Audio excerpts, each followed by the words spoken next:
Hello and welcome to a Travel Tips. Today we're going to talk about airport assistance. This is the disability type of assistance.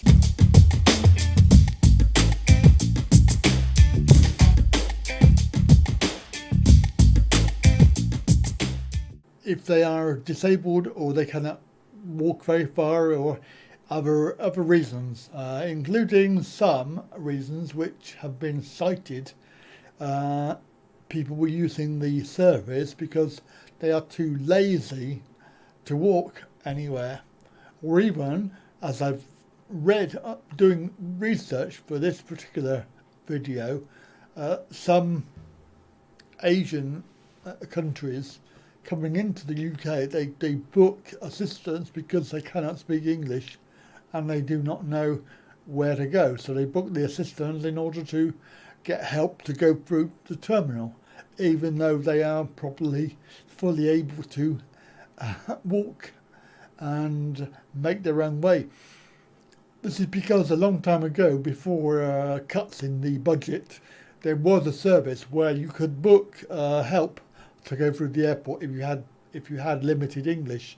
Of course, that's no longer available. And you often, I know it's very wrong, but you often see people thinking, what's wrong with them? They can perfectly walk well, but you have to remember that some of the disabilities that you might know about are actually hidden disabilities that you might not see on the outside, but they will limit a person's ability to be able to move around. So you should never judge a book by its cover. As far as I can see, it's wrong. But people do. I was looking at research on this and I was obviously saw a article there, imposters using the wheelchair service. And I was thinking to myself, well, this is all about people that use the service when they don't really need it. And this was an article which was written October 2017. So it's quite a long time ago now. And obviously they cite that there are perks to using the service apart from not having to walk very far. You get your ability to go through security. You get to board the plane first. You get to have help with your baggage. Things like this. And I can tell you now that really it's not a good thing if you really need a service like this. And why are you going to fake it? I really don't know. However, the idea of this went on, and this lady has experienced severe problems with the service, being abused. Not only because of other people, but also because of people calling her a faker.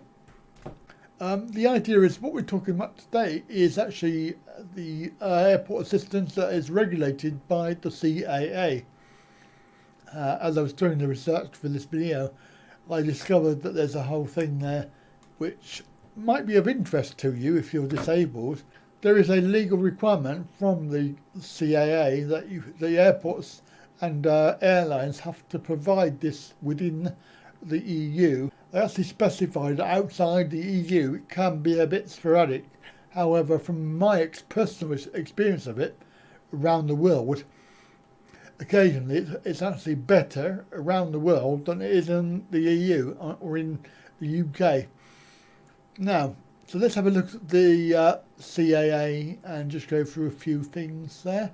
So this is caa.co.uk. So obviously when you're looking at we're talking about booking your ticket, arranging special assistance.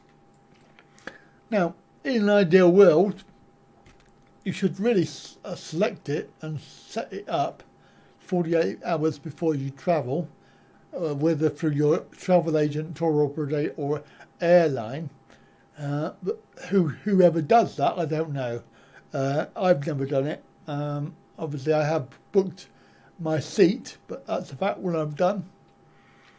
So the idea is, what can you ask for? Well, there's quite a lot of things there. So transfer from a particular point, such as a car park or a bus stop. Obviously, we know how successful that is from my trip on the train when they were supposed to meet me at the London Underground and nobody was there. The use of an airport wheelchair to get around, extra help going through security, assistance with boarding the aircraft, and specific seats on the aircraft. Well, that's obviously comes under booking when you book it. Airlines would obviously need to know if you're taking an electric mobility aid, electric wheelchair or mobility scooter. And also they will need to know about your condition if you need extra care. So there's a few questions there that you might want to ask the airline. Am I fit to fly? Now obviously this will depend on what your medical condition is. So you'll obviously, if you have a serious condition, you'll be asked to provide information about your situation or condition. And if the airline has concerns about how flying might impact you, it will ask you to complete a further form. Now I have to be honest with you, I had this with my previous wife.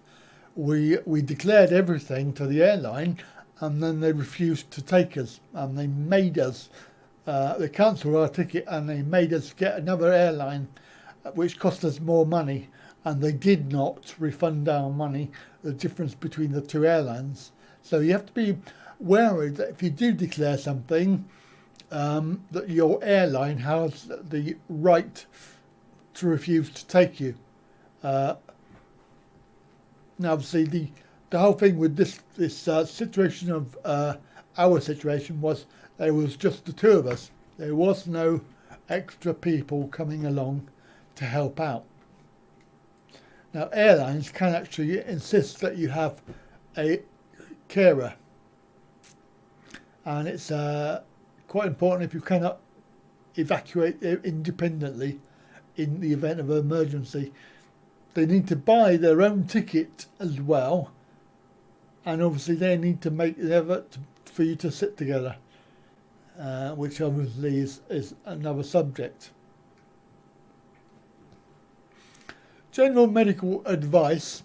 Okay, you have travel insurance, vaccines, both of which are important.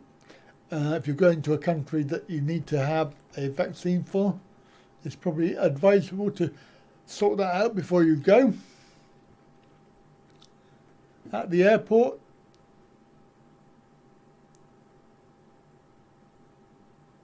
can medical equipment be affected by screening equipment? Well, there's a whole thing there about various things to do with that subject. Medicines, medicines is quite an important subject for majority of us. That would obviously depend on the country that you're going to. The section here is about medications. Can I take my medications on board?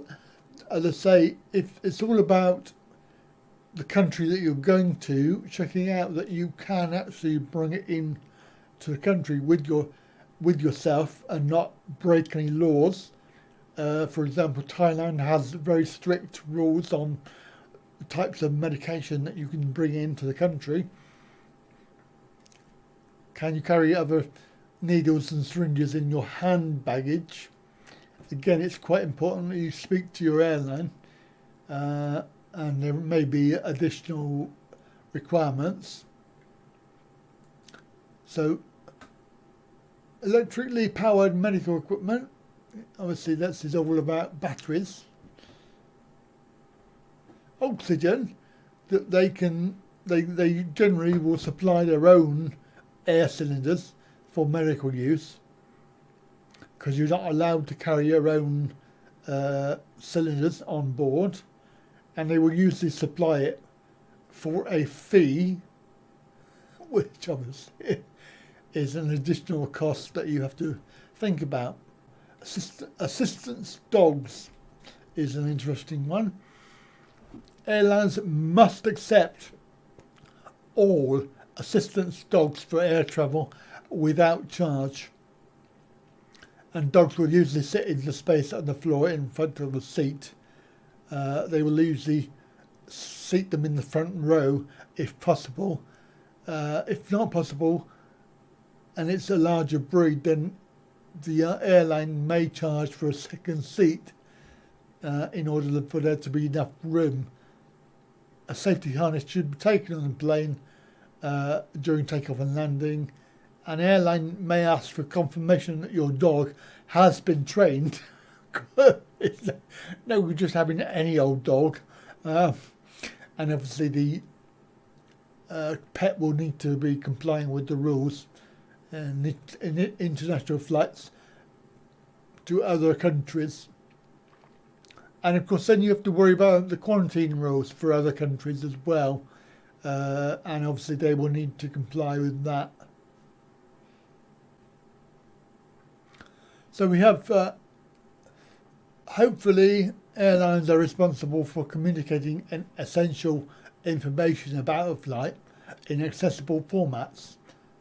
So obviously this is your in-seat guidance for how to evacuate. And airlines may use audio and visual materials as well. Now, interestingly, airlines are obligated to provide assistance to and from the toilet, and most will have onboard wheelchairs to help. It's important to discuss your onboard needs with the airline before you travel, and obviously then they can tell you how their staff can help you. You may need to ask the airline to be seated close to the toilet as possible. Assistance at the airport. When should you check in? They may recommend a slightly longer time frame for passengers with disabilities. I normally arrive 2 to 3 hours before, usually 3 or maybe more than 3, usually because of the delay. Obviously go to the assistance point. Assistance point will usually have some kind of disability related logo.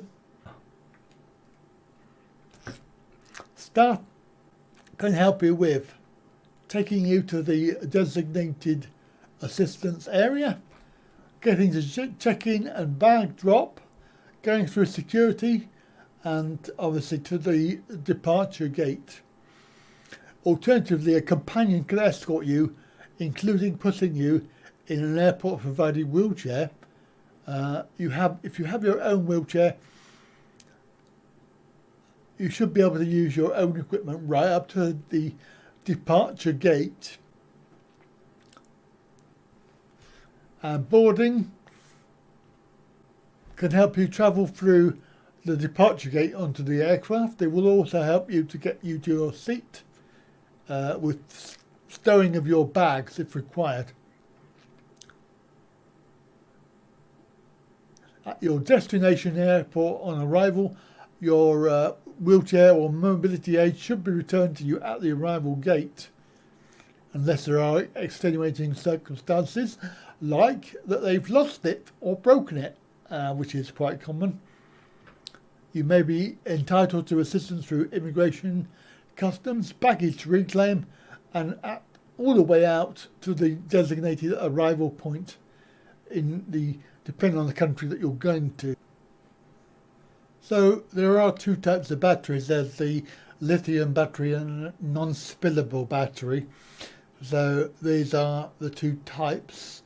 The type of lithium comprising of many types of cathodes and electrolytes. They're separated into 2 types, and it's all about the watt hour. Is a measure by which lithium batteries are regulated. So you have to know what that is. It's usually on the label. And then we have the non-spillable, also known as wet filled with acid or alkaline or gel type batteries. Obviously these are the two types allowed onto aircraft. Medical and mobility aids containing batteries. So here's a very good little table, so you can see the information there. I mean, in most cases they will put it in to the hold for you, so you can actually requiring airline approval as well. So wheelchairs will be put into the hold, and they require that's wet batteries. They need to be approved by the airline.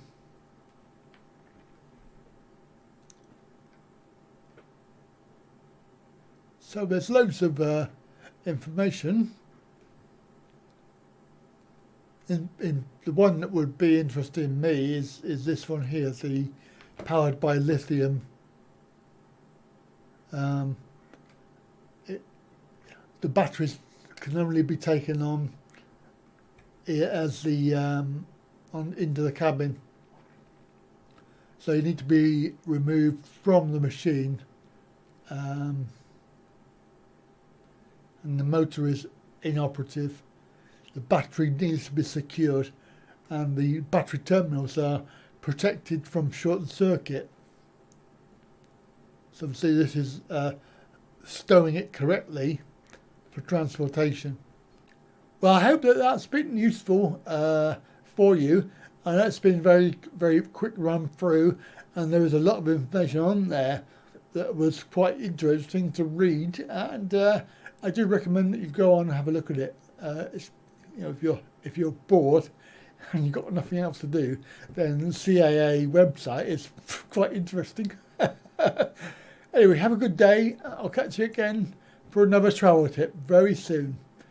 Okay, bye for now.